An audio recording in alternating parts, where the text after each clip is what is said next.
Okay, Muri Zimbabwe. A couple of minutes late, and it should just not gonna 7, but now it's 18 past, so it's just a couple of minutes late. But today, tine nyaya dzakakora. Nhasi kwaswera kuchitika zvinhu mudeep state yekuti some of you vanga vari panapa you saw a lot of them, but the angle yandakupai now we're about to wrap everything and put everything together, and you will see kuti something big and the new information right now yapinda, and this is about what is happening in the deep state. So muri Zimbabwe, Chachaya, Zvava Kuitika. Remember, this is the Zim update every day at 7 p.m. And it so tine nyaya ye deep state and the things that are happening behind the scenes, things that are happening in the circles yevanhu chaivo chaivo vano control our state. And it so muri Zimbabwe mnangagwa pane ma top retired generals who are still controlling, who still have power inside the Zimbabwean military, who still control mabarracks. So muchinzwa kuti kwanzi kune mabarracks akazoti muzimbabwe zvechitozikamwa in the deep state kuti vanorana mabarracks ekoko ndivanani, vanorana ekoko ndivanani, and those guys there, it's known kuti if things start to be shaky, they come through. They are the ones we have to be talking. They are the ones we have to do my negotiations and find a way to have peace with each other. So what is happening right now, kune 3 retired generals. These generals that change my sides from President Mnangagwa's side vachienda kuside rekwachiwenga. So how is this happening? This is happening through, these guys are talking to my phone calls, with my meetings behind, and these meetings, these phone calls is to confirm with Uruku side ripi. So how it's being done right now is just to ask them what they think about what just happened in Zimbabwe, Chiitiko Chikuru, Chikeb 3, and then if you say you are in support of Keb 3, then they leave you. If you say you are not, then we know kuti kana uchicomplaina kuti no, this thing is a problem, we know kuti what is happening right now ndechekuti you are also against Cap 3, right? Zimbabwe tiri ipapapo trula kutaura nyaya yaHoly 10, because this is very important, and how Holy 10 is a ZANU-PF project, and we want to talk about Holy 10 and how he is a ZANU-PF project. So Mkomana uyu, we have said this, we have to repeat it. Mkomana uyu right now tiri kuudzwa isusu kuti musi wa 31 July watutaura nezvawo Holy 10 will be in court. Mupanzwisisa 10 vachange vari mucourt musi wa 31, ndo murongego wakaitwa zvinhu izvi kuitira kuti vawanikwe vachita divide or pull away people's attention from real issues regarding the state, regarding the resources of the state, regarding our economy, regarding our rights being stolen through Cap 3. Muribabata muri Zimbabwe. So zvakamira zvakadaro 10 achinzi achange ari mucourt musi wa 31, so you already know kuti pachange pane a lot of diverting attention from real issues to a choreography, to something, a staged rape case. And muri pabata urova kuti hakuna chirape case chacha ndechenhema. So anyway, muri Zimbabwe, let's get into one of the other things very important that is happening. Vari kuedza kudestroya people's spirit, vari kuedza kumisa vanhu right now, vari kuedza kumisa vanhu, vari kuedza kumisa zviri kudiwa navanhu, but you can see kuti people are about it, and vanhu vari kuda kutojoinana nevamwe vavo pachitoitwa zvinhu. Andidi, so right now let's get into nyaya yatungwarara. Tungwarara, it's a very very very important issue. Tungwarara right now, because Tungwarara is one of those guys who is trying so hard and kudzima brains evanhu. But let's get kunyaya yake tungbarara muzvinziro tungbarara wati chii, right?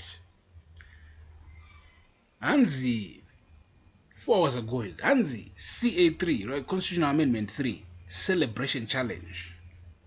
If you are on social media, either X, formerly Twitter, Facebook, or WhatsApp, share videos in more than 10 groups. Create a video explaining why Constitutional Amendment number 3, CA3, is beneficial for our nation and why protests are unnecessary. Alternatively, you can create a video highlighting the great work of His Excellency President E.D. Mnangagwa by filming at one of the infrastructure development projects spearheaded by the Second Republic. How to enter? Include your EcoCash number in your post, or you can collect your cash prize from any Talk and Pay microfinance branch across the country. My team will reach out to the winners directly. Prizes range from $50 to $200. I don't know, Murezi Maboguti, are we trying to just create nama narratives, or we are trying to really build the country? And are we just trying to build tuma narratives to say basares, or we are really serious about building the nation? Because izvi zvamuri kuona panapa muri Zimbabwe zvinotaridza lack of professionalism, lack of seriousness, because you are creating a narrative yekuti people love Cape 3 ramakapinzira nekuti wavaitisa challenge wovapa $50 wovapa $200 anditi voita zvimavidhio vachizamba kuexplaina zvinhu zvisina nebasa rese. What is this?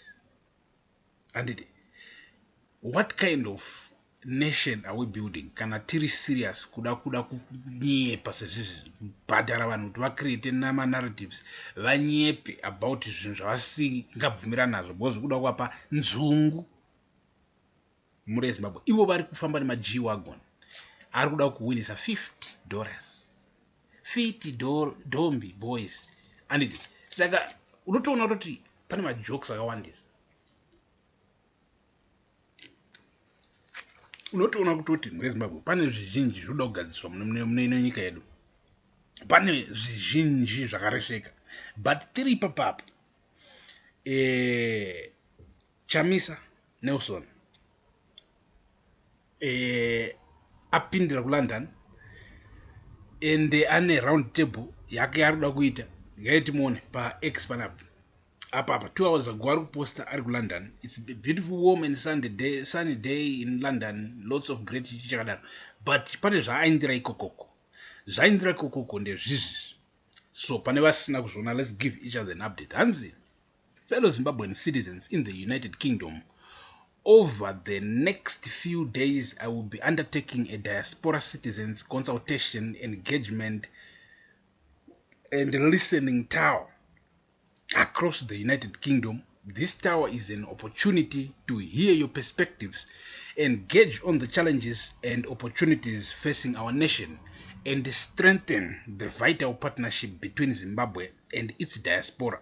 I invite you to join me at one of the following engagements: London, Thursday, 5 p.m, Manchester, Friday, 5 p.m, Kobe, Sunday, 12 noon. For the venue chikadaro, right? So let's just talk about this a little bit. What is Nelson Chamisa doing? He himself, he didn't come up with any plan, he didn't come up and say we're going to do this about Cape 3. This guy actually promised the Zimbabweans kuti he has a plan. I follow Nelson Chamisa. 3-4 months ago, Cape 3 ichitanga kupinzigwa, this guy told the Zimbabweans to relax. And that's one thing, we was relax, chill, tiri kubika kwai tiri kubika chapati live pano paTwitter panopatira ndo zvaitaura mupesu. Now he's tiri pakati pekuti tiri kutaura 31 July and he is in London. I don't know what kind of conclusion you semaZimbabweans yamunopa ipapapo. In some comment section tiri kuiona right now. I don't know what kind of conclusion you give, but no, Chamisa, you are just being, useless. You are not being useful to the real things on the ground that us as Zimbabweans are facing. We know takambonzwa kuti maita meeting nana Chiwenga, but at the end of the day we also look at the action kuti are you in alignment, and so what new hope here are you talking about? Iwo uchiona kuti mavotes pachawo ndo atobiwa. What kind of engagement are you going to do nema citizens? Because my citizens asiwo achazovota kuchavota ma MPs. So the main thing that every Zimbabwean right now should be against is Cape 3 itself. The main thing that every Zimbabwean right now should be fighting is to reverse Cape 3, because it's just an illegal thing happening. But maybe Nelson Chamisa is actually doing something ari kokoko ku London. Maybe ku London kokoko ndo kunema changes ari kufana kuita achatichinjira zvinhu muno munyika. But let's talk about he's talking about the verses in the Bible and whatever. But anyway, three papap tiri kuda kujamba totaura isusu about what is happening ne-African Union nenyaya yezinofobia iri kuitika paSouth Africa, kuti vari kuti chi ve-African Union. That's very important. This is the African Union Commission chairperson, and these guys are very important in the unification in Africa. So you guys must actually follow this. So this video is on Hopo Chungono's Twitter account, but play. The issue of xenophobic attacks on Africans, not only Ghanaians, African citizens from many countries in South Africa, is something that is really a big source of concern for the Commission. I was in South Africa a month ago. I met President Ramaphosa, and I met Minister Lamola. The official statement is that we condemn that. We do not support that. And they made it even with me in a press conference with the foreign minister. He said if there are illegal migrants in South Africa, they have to be handled through the proper channels of the law of the country. This is the statements. But at the same time, we see that these people who are harassing, our African fellow citizens are free to do whatever they want. That's terrible. That's something that, sometimes makes us very sad. And sometimes you see people in uniforms just watching what's happening just next to them, and they see. And yesterday I was watching the news. A Mozambican lady was destroying her own, shop, so that she do not, leave it to these people who are coming to, take it over. She was destroying herself, her shop. She has been working there for 20 years. So the human cost of this situation is terrible. But we will take it over, Your Excellency. We will not keep silent. We'll talk to our brothers in South Africa. Okay. We are actually glad kuti vari kutaura something about zvezvichiitika our neighbor. I'm actually very glad, and I know a lot of Zimbabweans are glad, because we have to move as Africans. We have to unite as Africans, because tikaramba tiri stupid, divided, yet we own a continent which is the most resourceful as of right now, a continent that holds a third of the world's natural resources, and that's massive. We cannot tolerate division. We cannot tolerate tisina kudzidza tinenge tichimhanya masi tichiimba toitoi zvisina basa. And we want people who understand kuti at any given time you cannot blame an ordinary person, an ordinary citizen of Africa for my problems are face. Every time you just have to look at the people with the power, the powerful, look at the corruption they're doing and hold them accountable. Because even more as South Africa matuko now. If they hold my leaders are accountable, just like Isus Muno Zimbabwe, we are also supposed to hold our leaders accountable, which is exactly what is going to happen on 31 July, right? If they do that, it's nasi vanhu vakabva kunze kwavanhu vaifunga kuti ye ava ndo vanhu vari kukanganisa nyika yavo or anything. No, ava vanhu vatori way too low in the hierarchies of life for them to have an impact on their brother's life. They can't have an impact. The one who have an impact is the one who is running state resources and mismanaging them, misdirecting the funds. Ndo one problem. So, a lot is happening, and now Truda kupinda on this story right here. Irimu Herald. It's a welcome improvement. A good news. Good news. So, Anzi Starlink rollout at Beitbridge Reception Center. Muri Zimbabwe. Kurova kuti imimi vari kunocrossa border muchiinda nekudzoka kuSouth Africa. Nguva yenyu paborder yakureducwa. Hamuchamiriri nguva refu zvichiprocessa, zvichizama kuuploada, zvichizama kudownloada, zvichizama kuita sei. Because government is upgrading internet connectivity at the Beitbridge Reception and Support Center through the installation of Starlink services to improve the speed and efficiency of processing Zimbabweans returning from South Africa. The enhanced connectivity is expected to support digital services, including the ongoing skills audit and registration of returnees, while enabling faster data capture and improving government planning for reintegration programs. So you can hear, it's a good development. We welcome it.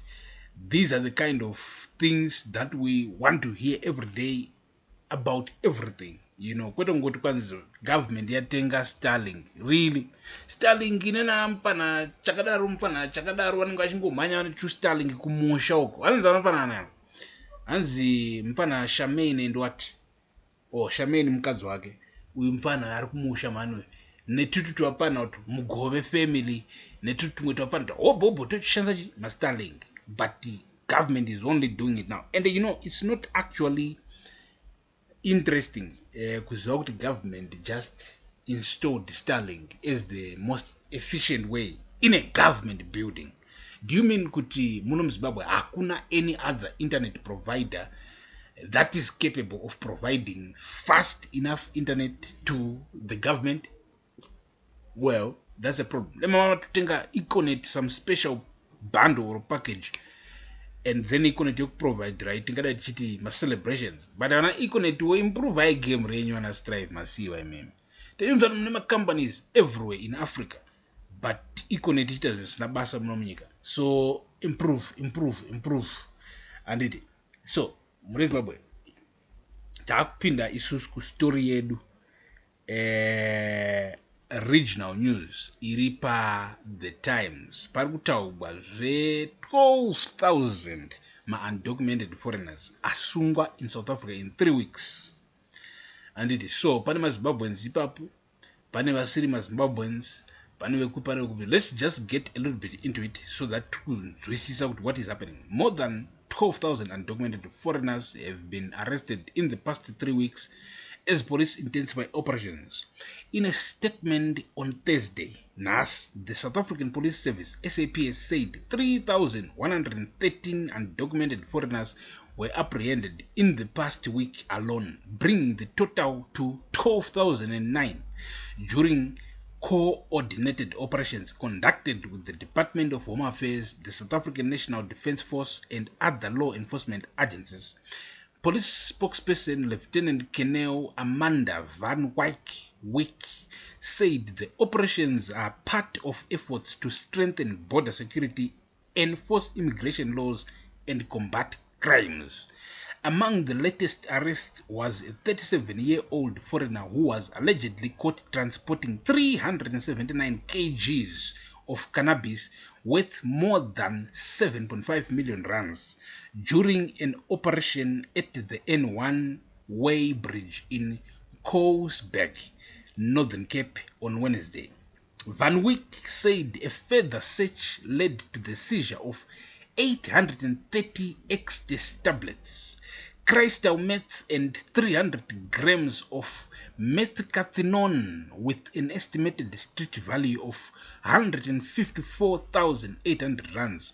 The suspect is expected to appear in the Durban Magistrate Court on Thursday.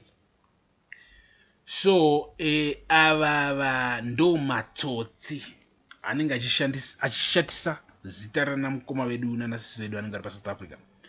Matsotsi anenge achipinza madrugs achiita sei handiti isusu toti pasinazo izvozvo. But chimondoudzai muremba mukoma section, why, what makes you think madrugs akashata? Chimbotiudzai mukoma section, what really makes you think drugs are bad? Ndoida kungozivawo.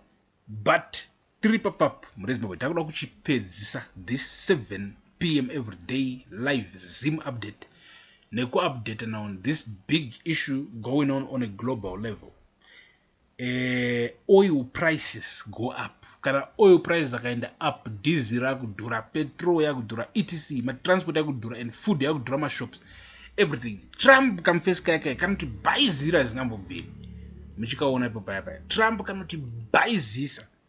So murezimbabwe right now oil tops $100 a barrel as Red Sea attacks mark new escalation in Iran conflict. So this is CNN. We're just gonna go through this story a little bit kuti munyatso kunzwisisa kuti tiri kutaura nezvei. Apa Trump chiri kutothreatena more war handiti, so things might just get even bad. So hanzi widening conflict. Yemen's Iran-backed Houthis claimed to have struck 2 Saudi. You see, this is interesting. So let me come with you panyaya taugwapa. Hanzi Yemen's Iran-backed Houthis. So now you have to understand this. Iran ku Middle East kwamuri kuona iriko. Iran iri kupenga. And the problem ne Iran de iyi ndoda kuchadzai the problem. You see, andinoona muri pakataura atoti isusu ma regimes ari kuita run the state.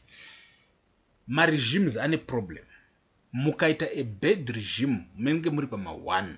Iran ma 1. Kune a regime iri ku Iran inotonga zvechitororo ichishandisa religion ye Muslim ichizviidza. Hanzi munonzwa munhu anenge achitaura zvakachinzi the supreme leader weIran anenge achinzi the Ayatollah murezimbabwe, the Ayatollah. Kana tichitaura the Ayatollah, this guy in Iran, in the books, in the history books, in everything that is taught in schools, because it's state influenced, state religion influenced, and they write the Ayatollah as the man who is close to God. So they are the supreme leader. Can I tell you supreme leader? Kurati ava votegwi munyika umutorina president, but president uyu unongo itsvika pakuita president chete kana aapproviwa ne Ayatollah, and Ayatollah chinhu chakabva kuna Mwari, chechi Muslim. So mufana understand, doinanzi dictatorship at its best. But yamanzo yatataura isusu atiri kuti maHouthis ari ku Yemen. Yemen is now another country. Zvamufana kuti muno muZimbabwe totaura kuti isusu tine a military group iri kuoperata muMozambique, iri kuoperata muBotswana.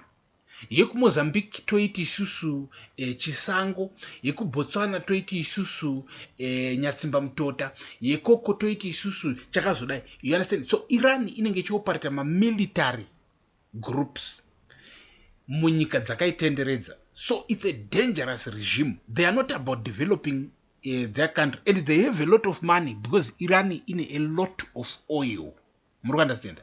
So this regime in a lot of money, but haishandisi mari iyoyo kudevelopa nyika. Inoshandisa mari iyoyo kufinance to my military groups, because I mean, vari kutry to build even a nuclear weapon. They just want to be the bosses in the world, and they want to spread Islam worldwide. Zimbabwe, I think you don't understand generations my kings. These things are crazy. Crazy, totally crazy. It's some crazy shit. It's some high level nonsense. Can you understand? So anyway, I was just explaining so that you understand what is happening right now.